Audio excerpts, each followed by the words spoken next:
Good morning students. आज के इस वीडियो में हम लोग मेनली फोकस करने वाले हैं पार्टिकल नेचर के बारे में, इलेक्ट्रोमैग्नेटिक रेडिएशन के पार्टिकल नेचर के बारे में।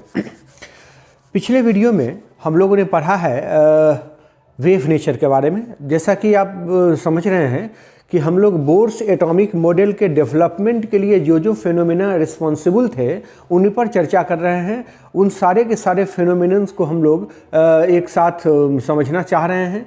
तो उसी के दरमियान एक बात आई, dual behaviour of electromagnetic radiation, जिसमें हम लोगों ने ये समझा था कि न्यूटन के क्लासिकल मैकेनिक्स के अनुसार इलेक्ट्रोमैग्नेटिक रेडिएशन जो होते हैं वो वेव नेचर के होते हैं, पार्टिकल नेचर के होते हैं, कार्पुस्क्यूल्स के बने हुए होते हैं, ऐसा कहा न्यूटन ने। और वो मोशन के सभी नियमों का पालन करते हैं, लॉ ऑफ मोशन को वो ओबे करते, तीनों जो नियम हैं गति के उनको वो ओबे करते हैं electromagnetic radiation.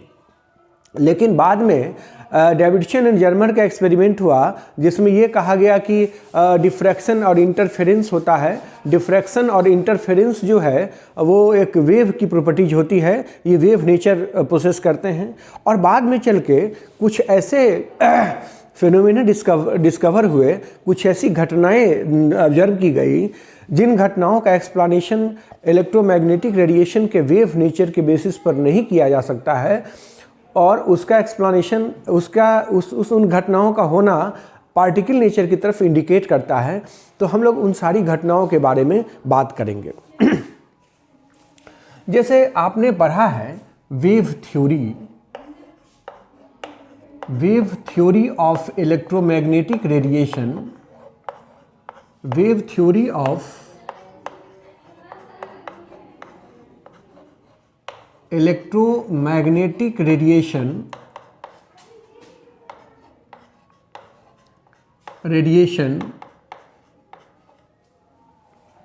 is believed in the continuous generation of energy।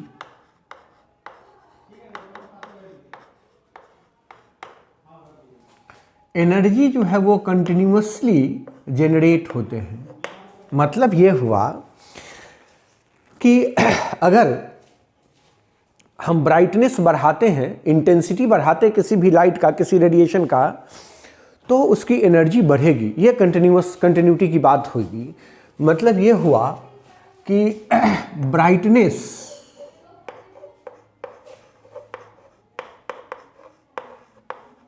brightness of electromagnetic radiation is directly associated with the energy according to wave theory।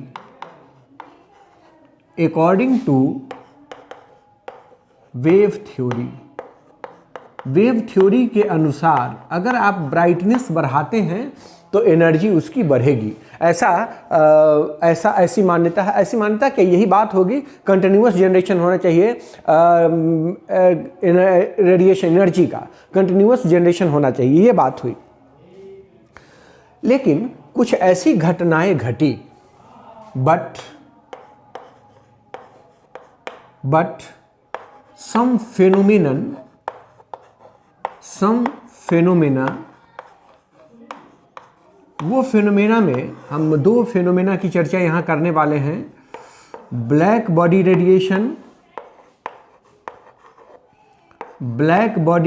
Radiation और दूसरी घटना थी फोटो इलेक्ट्रिक इफेक्ट।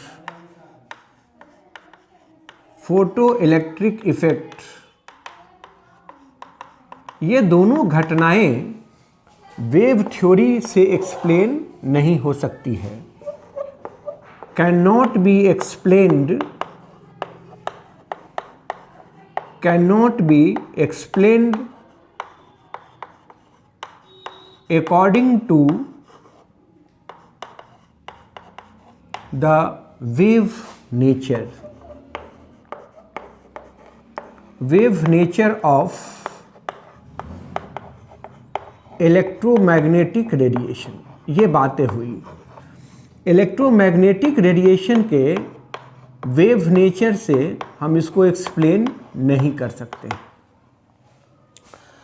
तो वेव नेचर से एक्सप्लेन नहीं कर सकते हैं, क्यों नहीं कर सकते हैं, आखिर परेशानी क्या है, इस पर चर्चा करने से पहले हमें यह समझना होगा कि असल में ये दोनों घटनाएं हैं क्या।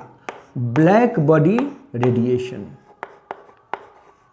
Black body radiation, black body radiation. एक ब्लैक बॉडी जो होता है वो, उसको ब्लैक बॉडी कहते किसको है, तो उसका एक जवाब होगा कि जो देखने में काला लगे, लुक्स ब्लैक। दूसरा, एक ब्लैक बॉडी जो होता है वो ब्लैक इसलिए होता है क्योंकि वो सारे रेडिएशन को एब्जॉर्ब कर लेता है, एब्जॉर्ब्स ऑल द रेडिएशन। और तीसरी बात दिमाग में आती है कि जो इमिट कर सकता है सारे रेडिएशन को, इमिट्स ऑल द रेडिएशंस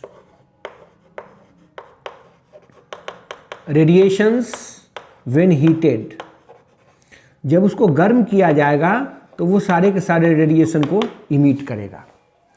तो इसका मतलब हुआ कि एक ब्लैक बॉडी जो होता है वह एक गुड एब्जॉर्बर भी होता है और गुड इमिटर भी होता है, रेडिएटर भी होता है, वो रेडिएट करता है रेडिएशन को। तो हम कह सकते हैं कि a black body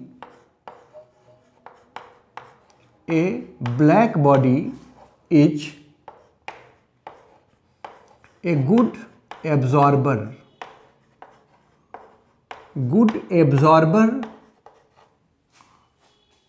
as well as emitter of radiation। वो रेडिएशन का एब्जॉर्बर भी है और इमीटर भी है, वो इमिट भी करेगा। तो जरा इसको समझिए कि हम एक आयरन का रॉड ले लेते हैं। सपोज ए पीस ऑफ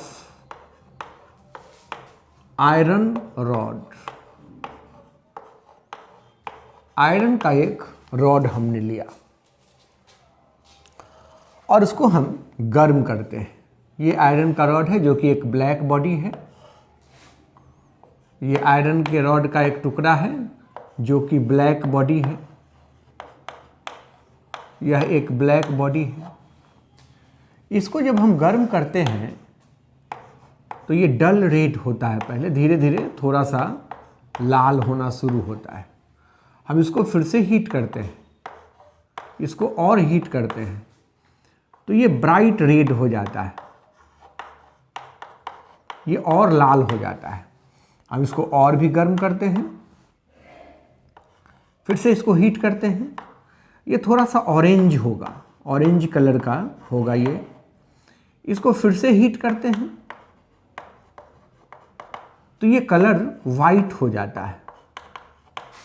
फिर से हीट करते हैं इसको तो फाइनली इसका कलर ब्लू हो जाता है। फाइनली इसका कलर ब्लू हो जाता है। इस कलर के चेंज का जो पैटर्न है उसको देखकर बहुत सारी बातें हम समझ सकते हैं, बहुत सारा कंक्लूजन हम निकाल सकते हैं। इससे कंक्लूजन क्या निकालेंगे ये देखते हैं। पहले तो ये समझिए, in the pattern of change in colour, change in colour. दो तीन बातें हमें इसमें पॉइंट आउट करनी है। पहली बात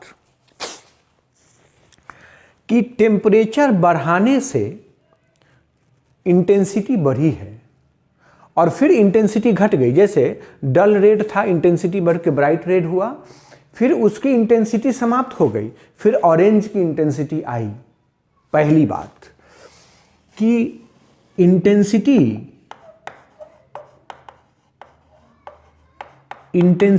of light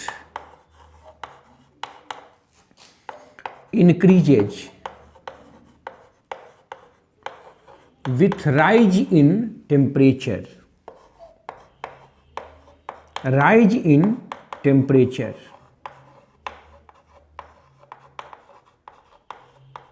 reaches to maximum, reaches to the maximum होता है and then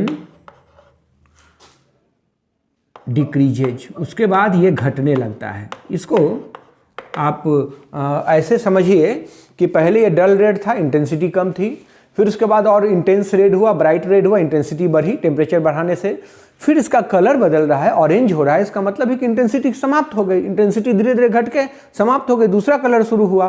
तो हम यहाँ ये कहना चाह रहे हैं कि इस तरह से इसकी इंटेंसिटी वैरी कर रही है टेम्परेचर बढ़ाने से। पहली बात, पहला ऑब्जर्वेशन जो हमें उसको पॉइंट आउट करना था ये कि उसकी इंटेंसिटी टेम्परेचर बढ़ाने से बढ़ रही है। अब दूसरी बात है कि ये जो कलर है रेड सबसे ज़्यादा वेवलेंथ वाला है और ब्लू की का वेवलेंथ सबसे कम है। ब्लू का वेवलेंथ सबसे कम है। तो दूसरा ऑब्जर्वेशन हम यहाँ पॉइंट आउट ये करना चाहते हैं कि जैसे ही आप इसको हीट कर रहे हैं तो हीट करने से इंटेंसिटी इसकी बढ़ तो रही है, फिर उसके बाद घट जा रही है, लेकिन जो शिफ्ट हो रहा है वो शिफ्ट हो रहा है हायर वेवलेंथ से लोअर वेवलेंथ की तरफ, मतलब लोअर फ्रीक्वेंसी से हायर फ्रीक्वेंसी की तरफ। Red color has the lowest frequency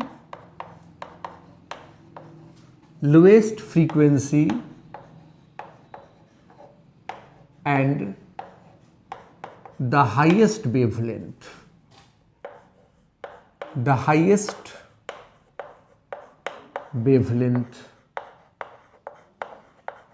wavelength. तो इस क्रम में during heating the iron rod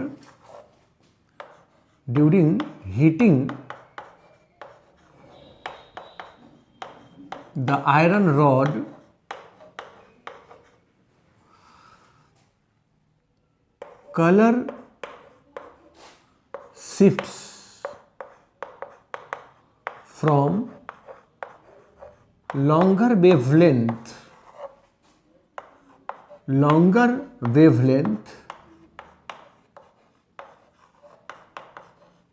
to the shorter wavelength। Longer wavelength से शॉर्टर वेवलेंथ की तरफ शिफ्ट हो रहा है।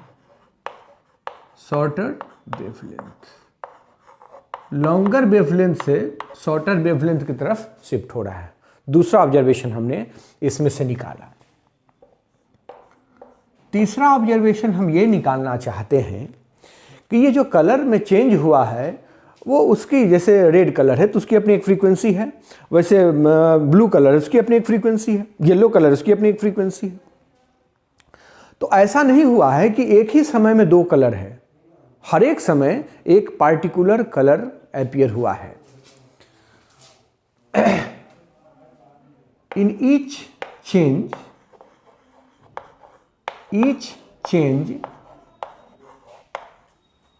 only one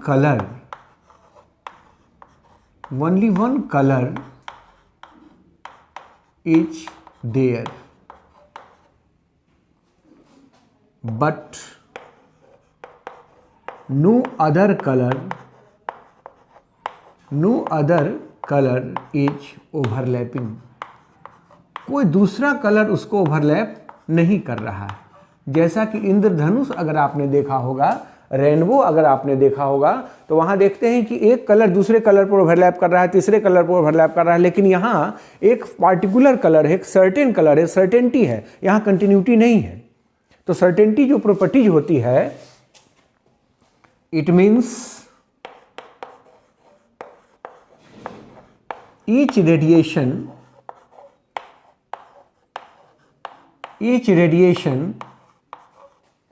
is associated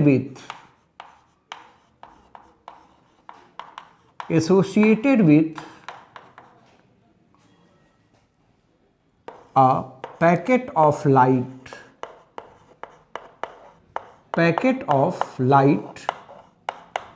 जिसको हम फोटोन कहते हैं, और उसकी एनर्जी होती है h न्यू। ये एक फोटोन हुआ, 1 फोटोन। तो हम ये कहना चाहते हैं कि यहाँ कंटिन्यूटी नहीं है, एक सर्टेन डिस्क्रीट वैल्यू है उस एनर्जी की, और उस पैकेट को हम फोटोन कहते हैं, क्वांटम कहते हैं। खैर, तो जब हमने ये समझ लिया है कि इसमें 3 ऑब्जर्वेशंस हमने देखा, अगर हम ग्राफिकली प्लॉट करते हैं, graphical plot of intensity versus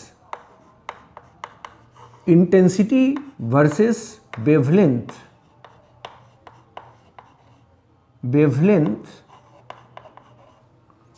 ये ग्राफ हम आपको पहले ड्रॉ करके दिखा दें, फिर इससे कंक्लूजन ड्रॉ करेंगे, निकालेंगे कंक्लूजन हम लोग। इस पर लेना है इंटेंसिटी,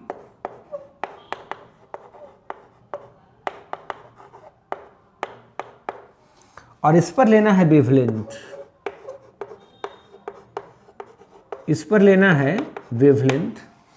तो आप देखिए ग्राफ में आता है कि वेवलेंथ जैसे जैसे बढ़ रहा है इंटेंसिटी घट रही है। वेवलेंथ घट रहा है क्योंकि रेड कलर का वेवलेंथ सबसे ज़्यादा और ब्लू कलर का वेवलेंथ सबसे कम। वेवलेंथ घट रहा है तो ये इंटेंसिटी जो है वो बढ़ी, उसके बाद मैक्सिमम होके घटने लगी। ये टेम्परेचर T1 है, ये टेम्परेचर T2, मतलब T2 जो है वो ज़्यादा है T1 से। तो हम ये कहना चाह रहे हैं कि अगर ये वेव नेचर होता तो टेम्परेचर बढ़ाने से इंटेंसिटी केवल बढ़ता, घटता नहीं। और ये इंटेंसिटी का घटना ये वेव नेचर को शो नहीं करता है, यह पार्टिकल नेचर को शो करता है। मैं यहाँ लिख देना चाहता हूँ कि if electromagnetic radiation is the wave, अगर यह वेव हुआ, then on increasing temperature only intensity increases, only increase in intensity should take place। केवल इंटेंसिटी में इंक्रीमेंट होना चाहिए और यहाँ घट रहा है, इसका मतलब है कि यह पार्टिकल नेचर को सपोर्ट करता है। हेंस ब्लैक बॉडी रेडिएशन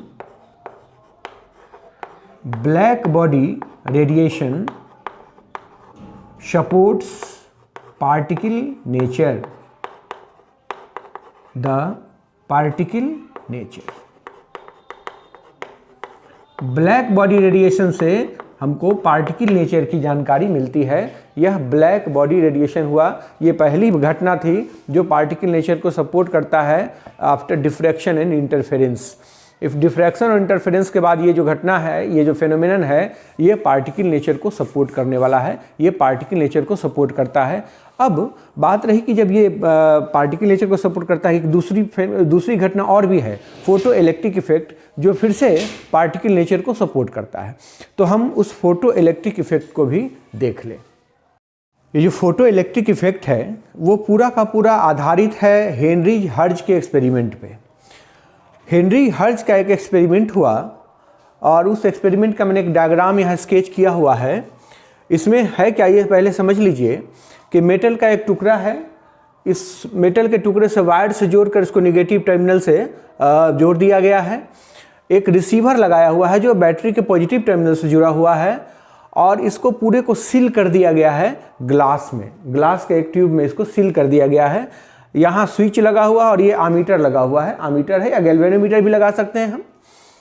तो ये सर्किट पूरा नहीं, आप समझ रहे हैं, जब स्विच ऑन करेंगे तब भी ये सर्किट पूरा नहीं होगा क्योंकि तार को जोड़ा, यहाँ तो जोड़ा हुआ नहीं है। लेकिन देखा यह गया कि जैसे ही सनलाइट उस मेटल के सरफेस पे पड़ता है, सनलाइट जैसे ही मेटल के सरफेस पे पड़ता है, गैल्वेनोमीटर या आमीटर के नीडल में डिफ्लेक्शन होता है। आमीटर या गैल्वेनोमीटर के नीडल में डिफ्लेक्शन का मतलब हुआ उसमें करंट का फ्लो हो रहा है। तो करंट का फ्लो कैसे हो रहा होगा, इसका निश्चित मतलब हुआ। फिर उसके बाद क्या हुआ कि जब सनलाइट उस पर डालना बंद कर दिया तो डिफ्लेक्शन बंद हो गया।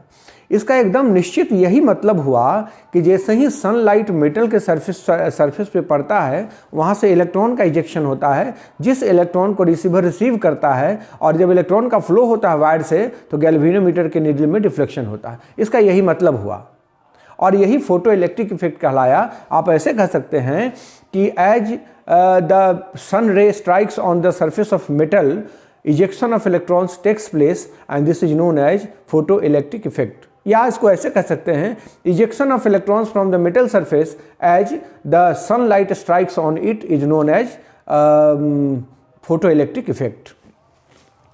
तो मैं यहाँ एक बात लिख देना चाहता हूँ कि as sunlight strikes on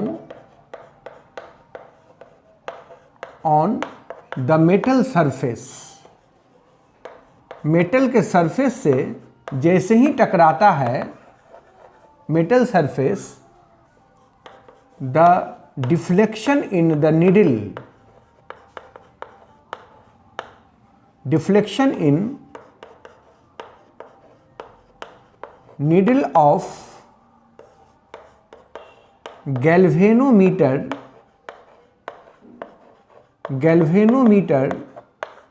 ammeter takes place.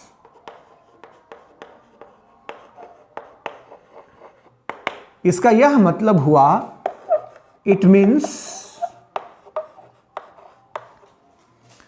Ejection of electrons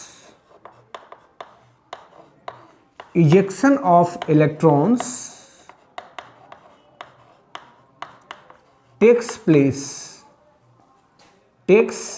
place when sunlight strikes on it, sunlight strikes on metal surface। Metal के सरफेस पे जब सनलाइट टकरा रहा है तो वहाँ से इलेक्ट्रॉन का इजेक्शन होता है, ये साबित हुआ। और इसी घटना को फोटो इलेक्ट्रिक इफेक्ट कहा जाता है। इसी घटना को फोटो इलेक्ट्रिक इफेक्ट कहा जाता है। ये है फोटो इलेक्ट्रिक इफेक्ट। तो फोटो इलेक्ट्रिक इफेक्ट का हम एक सेंटेंस में क्या कह सकते हैं, ejection of electrons from metal surface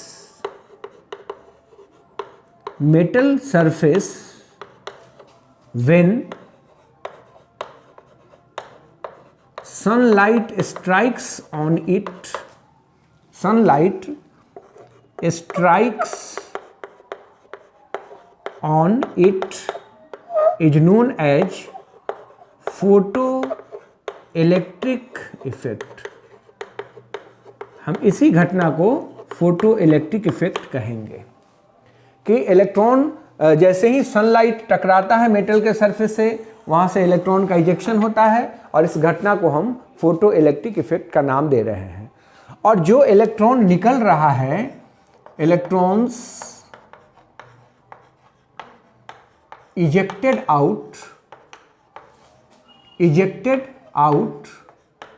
इनको कहा जाता है फोटो इलेक्ट्रॉन्स।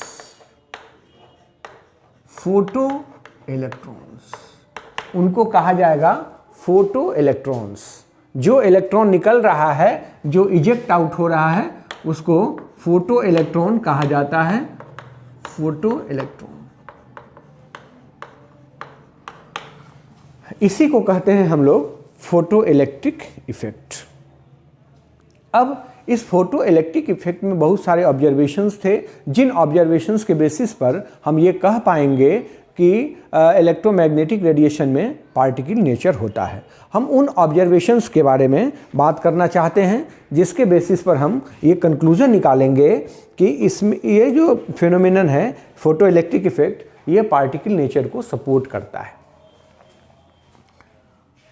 जैसे कुछ मेटल हैं, सम मेटल्स लाइक पोटेशियम। कुछ मेटल्स हैं जैसे potassium, caesium, at which electrons are loosely bonded.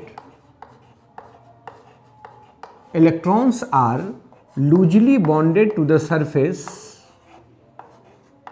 loosely bonded to the surface, frequently shows photoelectric effect। Photoelectric effect, आपने फोटोवोल्टाइक सेल का नाम सुना होगा। फोटोवोल्टाइक सेल में भी ऐसे ही मेटल्स डाले जाते हैं जिस पर सनलाइट पड़ता है, वहाँ से इलेक्ट्रॉन इजेक्ट आउट होता है, उस करंट से बैटरी चार्ज होता है, फोटोवोल्टाइक सेल हुआ। वो जो प्लेट होता है सोलर प्लेट, जिससे बैटरी चार्ज करते हैं, तो वहाँ भी यही बात होती है। ये जो फोटो इलेक्ट्रॉन्स निकलते हैं, उसके लिए कुछ ऑब्जर्वेशंस की बात हम कर लें। ऑब्जर्वेशंस, फोटो इलेक्ट्रिक इफेक्ट से रिलेटेड कुछ ऑब्जर्वेशन। पहला ऑब्जर्वेशन था कि as soon as sunlight strikes the metal surface, जैसे ही सनलाइट मेटल सरफेस से टकराता है, ejection of electrons takes place. मतलब उसमें कोई भी टाइम लैगिंग नहीं होती है, थोड़ा भी वक्त नहीं लगता है। जैसे ही मेटल के सरफेस से सनलाइट टकराएगा, वैसे ही इलेक्ट्रॉन का इजेक्शन हो जाएगा। पहली बात। दूसरी बात, फॉर ए गिवन मेटल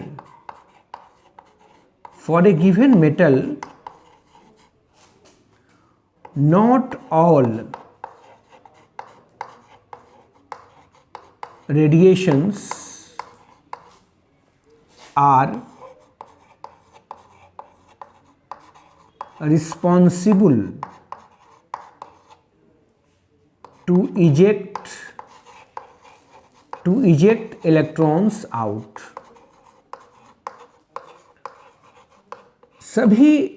सभी रेडिएशन रिस्पॉन्सिबल नहीं होते हैं। कुछ रेडिएशंस जिनकी फ्रीक्वेंसी ऑप्टिमम होगी, मैं यहाँ लिख देता हूँ इस पॉइंट को।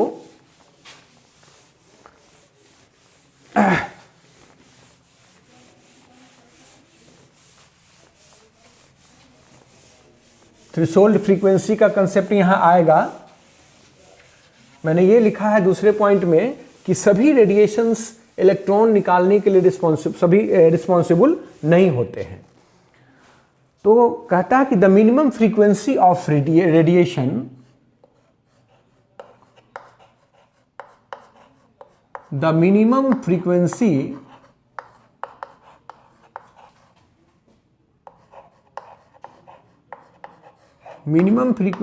of radiation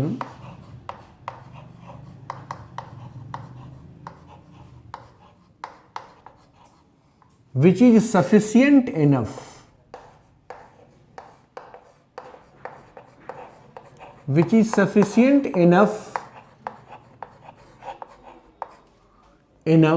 to eject electrons from metal surface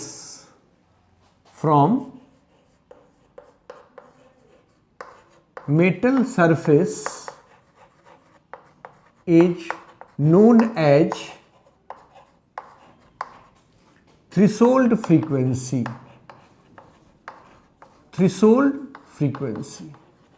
हम उस रेडिएशन के फ्रीक्वेंसी को थ्रेशोल्ड फ्रीक्वेंसी कहते हैं। थ्रेशोल्ड फ्रीक्वेंसी को न्यू नॉट से रिप्रेजेंट किया जाता है। थ्रेशोल्ड फ्रीक्वेंसी को न्यू नॉट से रिप्रेजेंट किया जाता है।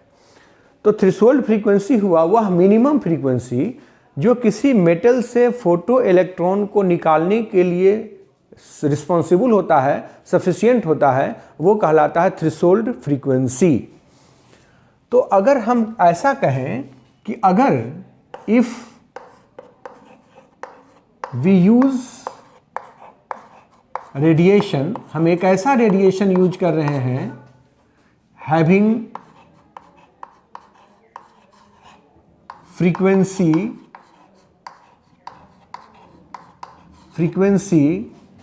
lower than nu naught।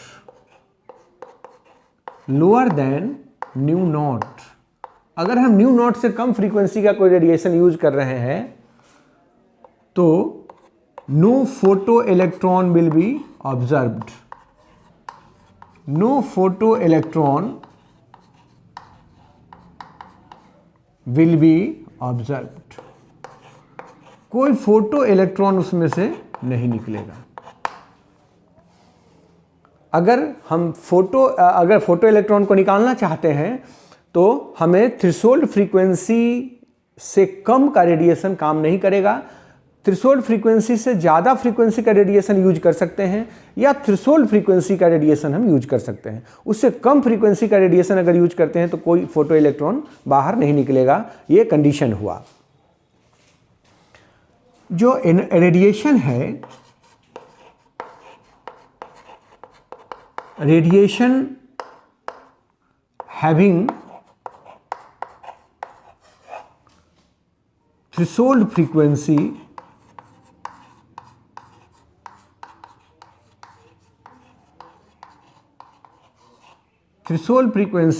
New not has energy. इसकी एनर्जी जो होगी वो हो जाएगी h न्यू नॉट। तो इस एनर्जी को कहा जाएगा थ्रेशोल्ड एनर्जी, या इसी का दूसरा नाम है वर्क फंक्शन। थ्रेशोल्ड एनर्जी या वर्क फंक्शन भी इसको कहते हैं। अब जरा समझ लीजिए इसके मैकेनिज्म को, कैसे इलेक्ट्रॉन निकलता है। कि सपोज कीजिए कि यह एक मेटल है, यह मेटल सरफेस है।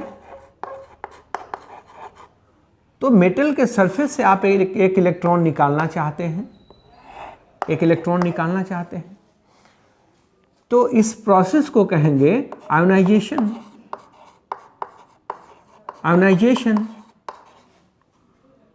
Of metal. और आयोनाइजेशन ऑफ मेटल जो है उसको एनर्जी चाहिए, आयोनाइजेशन एनर्जी के रूप में। रिक्वायर्ड्स आयोनाइजेशन एनर्जी आयोनाइजेशन एनर्जी या आयोनाइजेशन पोटेंशियल जो कहते हैं आप, और वह जो आयोनाइजेशन पोटेंशियल है वो कौन देता है? Supplied by the radiation. जो रेडिएशन है वही रेडिएशन ये सप्लाई करता है, सप्लाइड बाय द रेडिएशन। तो अगर ये जो एच न्यू है, एच न्यू नॉट, ये बराबर हुआ आयोनाइजेशन पोटेंशियल के, तभी ना then ejection of electrons is possible. Ejection of electrons is possible, तभी इलेक्ट्रॉन का इजेक्शन हो सकता है, अदरवाइज इजेक्शन नहीं होगा। और आप तो जानते हैं कि जितने भी मेटल हैं, नॉन मेटल्स, सबका आयोनाइजेशन पोटेंशियल अलग अलग होता है। सबका आयोनाइजेशन पोटेंशियल अलग अलग होता है कि different metals have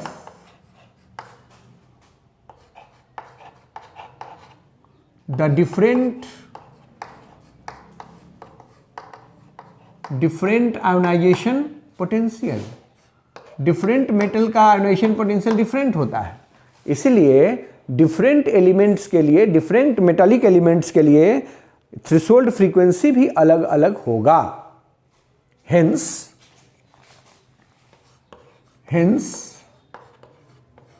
for different metals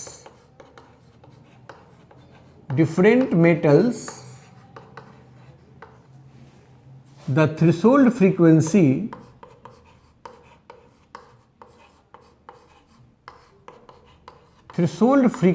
will be different। frequency will be different। Threshold frequency भी अलग अलग होगी, वो उसकी कैरेक्टरिस्टिक होती है। हर एक मेटल की थ्रेशोल्ड फ्रीक्वेंसी अलग अलग होगी, वो उसकी कैरेक्टरिस्टिक होती है। तो अभी आपने ये समझ लिया, दो ऑब्जर्वेशन मैंने अभी समझाया आपको। पहला कि जैसे ही सनलाइट पड़ता है मेटल के सरफेस पे, इलेक्ट्रॉन का इजेक्शन वहाँ से हो जाता है। दूसरा कि सभी फ्रीक्वेंसी जो है वो मेटल सरफेस से इलेक्ट्रॉन निकालने के लिए रिस्पॉन्सिबल नहीं है, सफिशिएंट नहीं है। जो मिनिमम फ्रीक्वेंसी इलेक्ट्रॉन को निकाल सकता है उसको हम थ्रेशोल्ड फ्रीक्वेंसी कहते हैं, और उसकी एनर्जी को हम थ्रेशोल्ड एनर्जी या वर्क फंक्शन कहते हैं।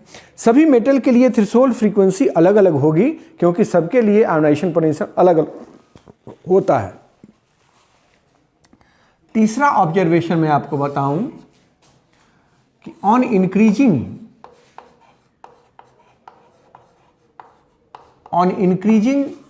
Brightness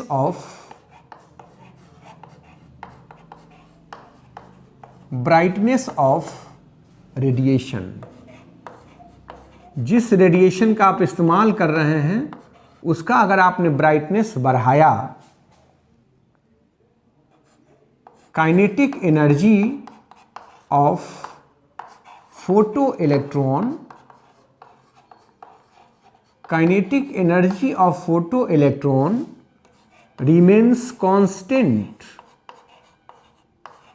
remains constant, but number of photoelectrons increases। Photo electrons की संख्या बढ़ जाती है। ग्राफ से हम दिखा सकते हैं, इस पर हम नंबर ऑफ फोटो इलेक्ट्रॉन ले लेते हैं, नंबर ऑफ फोटो इलेक्ट्रॉन, और यहाँ ब्राइटनेस हम ब्राइटनेस ले रहे हैं, तो फोटो इलेक्ट्रॉन की संख्या बढ़ जाएगी। लेकिन अगर आप काइनेटिक एनर्जी लेते हैं, जैसे इस पर लिया है ब्राइटनेस, इस पर लिया है ब्राइटनेस और इस पर ले लिया है kinetic energy of photo electron, kinetic energy ले लिया तो वो कांस्टेंट रहेगा। ब्राइटनेस तो बढ़ रहा है लेकिन काइनेटिक एनर्जी कांस्टेंट है। इसका यह मतलब हुआ, इसका ये बहुत बड़ा कंक्लूजन यहाँ से आ जाएगा कि brightness is not related to energy. फिर ब्लैक बॉडी वाली बात आ गई, brightness is not related to energy but it is related to number of photons. It means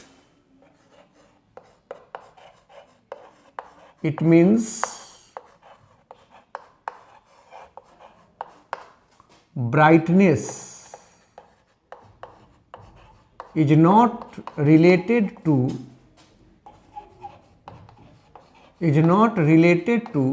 the energy but it is related to number of photons। ये number of photons से related है। तो जो brightness है, brightness ये directly proportional हो गया NH के। जैसे एक फोटोन एक इलेक्ट्रॉन को निकाल सकता है, 2 फोटोन होगा तो 2 इलेक्ट्रॉन निकलेगा, 3 फोटोन होगा तो 3 इलेक्ट्रॉन निकलेगा। मतलब ये हुआ कि ब्राइटनेस जो है वो एनर्जी से एसोसिएटेड एकदम नहीं है, एनर्जी से रिलेटेड एकदम नहीं है, जो कि वेव थ्योरी का कंसेप्ट है कि ब्राइटनेस जो है वो एनर्जी से रिलेटेड होगा। यहाँ तो बात उलट गई, ब्राइटनेस को एनर्जी से कोई मतलब ही नहीं है। इसका मतलब ये वेव नेचर को शो नहीं कर रहा है और ये नंबर ऑफ फोटोन्स को शो कर रहा है, पैकेट ऑफ लाइट को शो कर रहा है। इसका मतलब इसमें पार्टिकल नेचर है। एक यहाँ से कंक्लूजन निकला। तो ब्राइटनेस जो है वो पार्टिकल नेचर को, ब्राइटनेस नंबर ऑफ फोटोन से रिलेटेड है, इसका मतलब वो पार्टिकल नेचर को सपोर्ट करता है। अब बात करते हैं चौथा ऑब्जर्वेशन। ऑन इंक्रीजिंग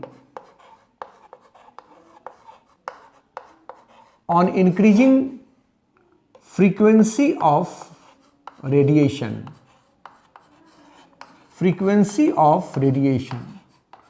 अगर हम रेडिएशन की फ्रीक्वेंसी बढ़ाते हैं तो number of photo electrons remains constant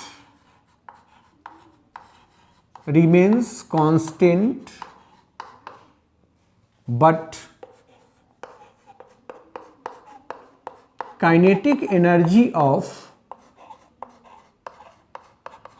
photoelectrons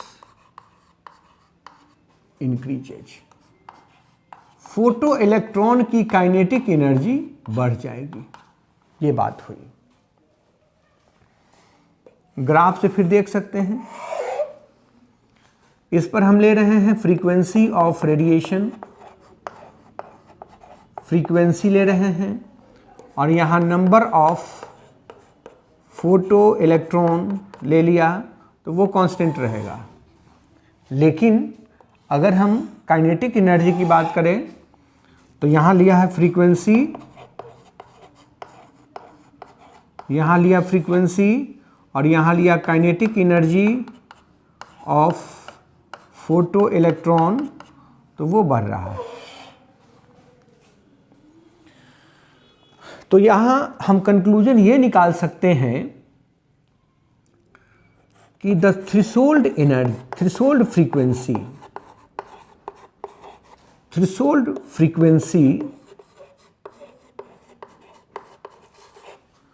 ejects the electrons with kinetic energy is equal to 0। जो इलेक्ट्रॉन निकलेगा उसकी काइनेटिक एनर्जी 0 हो जाएगी। If we use frequency greater than threshold frequency, then photoelectron is ejected out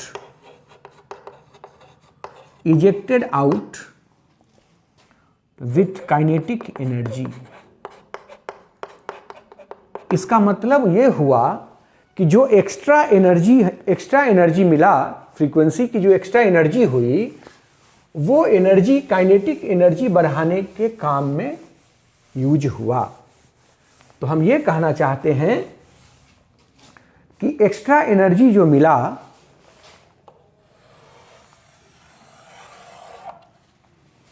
the extra energy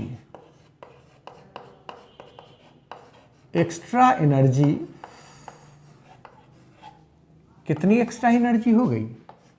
H new तो हमने use किया और H nu not तो उसको चाहिए था, is used to increase the kinetic energy. तो इसका मतलब काइनेटिक एनर्जी जो हुआ वो किसके बराबर हुआ? Extra energy given, extra energy given, जो एक्स्ट्रा एनर्जी हम उसको दे रहे हैं। तो एक्स्ट्रा एनर्जी कितना दे रहे हैं? H new minus H nu not, H nu not तो उसका थ्रेशोल्ड फ्रीक्वेंसी एनर्जी था। तो काइनेटिक एनर्जी का फॉर्मूला होता है हाफ mv²। तो ये बराबर हो जाएगा, एच कॉमन ले लिया तो न्यू माइनस न्यू नॉट, और हम अगर इसको mv² लिखें तो हो जाएगा 2h new minus nu not, और अगर हम v लिखें तो 2h/m nu minus nu nought to the power 1/2। इससे हम वेलोसिटी निकाल सकते हैं उस इलेक्ट्रॉन की। फोटो इलेक्ट्रॉन जो हुआ वेलोसिटी उसका हम निकाल सकते हैं। वेलोसिटी ऑफ फोटो इलेक्ट्रॉन, इस फोटो इलेक्ट्रॉन का वेलोसिटी हम आसानी से निकाल सकते हैं। तो यह बात हुई फोटो इलेक्ट्रिक इफेक्ट के बारे में कि हम जो एक्स्ट्रा एनर्जी देते हैं वही एनर्जी उसके काइनेटिक एनर्जी को बढ़ाने में यूटिलाइज हो जाता है और काइनेटिक एनर्जी उसी एक्स्ट्रा एनर्जी के बदौलत बढ़ता है। तो ये फोटो इलेक्ट्रिक इफेक्ट है। यहाँ से आपको ये बात समझ में आई कि इलेक्ट्रोमैग्नेटिक रेडिएशन जो है वो पार्टिकल नेचर प्रोसेस करता है। आप लेमैन के लैंग्वेज में ऐसे भी समझ सकते हैं कि हम लोगों ने अभी तक ये पढ़ा है कि इलेक्ट्रॉन्स जो है वो पार्टिकल नेचर के होते हैं, ठीक है। तो पार्टिकल नेचर को इजेक्ट करा दिया, मतलब एक पार्टिकल को इजेक्ट करा दिया इलेक्ट्रोमैग्नेटिक रेडिएशन ने। आप ऐसे समझिए कि हम टेबल पर एक चौक का टुकड़ा रख देते हैं और वहाँ एक बहुत रोशनी वाला टॉर्च जलाते हैं, तो चौक के टुकड़े में कोई मोशन नहीं आएगा, चौक का टुकड़ा हिलेगा भी नहीं। लेकिन अगर वहीं छोटे से चौक के टुकड़े से उसको हम स्ट्राइक करते हैं तो उसमें मोशन आ जाएगा। तो इसका मतलब हुआ कि एक पार्टिकल में मोशन इंट्रोड्यूस करने वाला दूसरा पार्टिकल ही हो सकता है। तो यहाँ पर इलेक्ट्रॉन जो कि एक पार्टिकल था उसमें मोशन इंट्रोड्यूस करने वाला एक दूसरा पार्टिकल ही हो सकता है, और वो है इलेक्ट्रोमैग्नेटिक रेडिएशन। इससे साफ जाहिर हुआ कि इलेक्ट्रोमैग्नेटिक रेडिएशन में पार्टिकल नेचर होता है। हम लेमैन के लैंग्वेज में ऐसे भी समझ सकते हैं। तो ये बातें हुई कि फोटो इलेक्ट्रिक इफेक्ट जो है वो सपोर्ट करता है पार्टिकल नेचर को। ब्लैक बॉडी रेडिएशन और फोटो इलेक्ट्रिक इफेक्ट दोनों ही पार्टिकल नेचर को सपोर्ट करता है, और हम लोगों ने देख लिया कि ये इलेक्ट्रोमैग्नेटिक रेडिएशन का पार्टिकल नेचर है। यहाँ फोटो इलेक्ट्रिक इफेक्ट में एक और भी बात होती है, stopping potential. Stopping potential physics में आएगा, फिजिक्स 12th क्लास के फिजिक्स में ये सारा टॉपिक है स्टॉपिंग पोटेंशियल। कि अगर हम इसी उस एक्सपेरिमेंट जो मैंने फिगर बनाया था डायग्राम, उसमें हम अगर निगेटिव पोटेंशियल अप्लाई करें वहाँ तो इलेक्ट्रॉन को निकलने नहीं देगा जो मेटल के सरफेस से, तो उस पोटेंशियल को हम कहेंगे स्टॉपिंग पोटेंशियल, जो इलेक्ट्रॉन के इजेक्शन को रोक देता है। Prevents the photo electron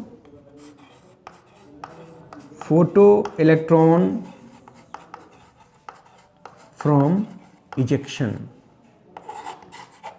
photo electron को इजेक्ट नहीं होने देता है, इजेक्ट आउट, और वह कहलाता है स्टॉपिंग पोटेंशियल। स्टॉपिंग पोटेंशियल भी सभी मेटल के लिए अलग अलग होंगे। आपको मैंने बता दिया कि ये जो थ्रेशोल्ड फ्रीक्वेंसी है वो सभी मेटल के लिए अलग अलग होंगे, कैरेक्टरिस्टिक होगा उसका, उसके आधार पर हम उस मेटल को पहचान पाएंगे, क्योंकि सभी मेटल के आयोनाइजेशन पोटेंशियल अलग अलग है। मैंने मैकेनिज्म भी समझा दिया है कि फोटो इलेक्ट्रॉन निकलता क्यों है, फोटो इलेक्ट्रॉन निकलने का कारण क्या है, तो ये सब आपको समझा दिया है मैंने।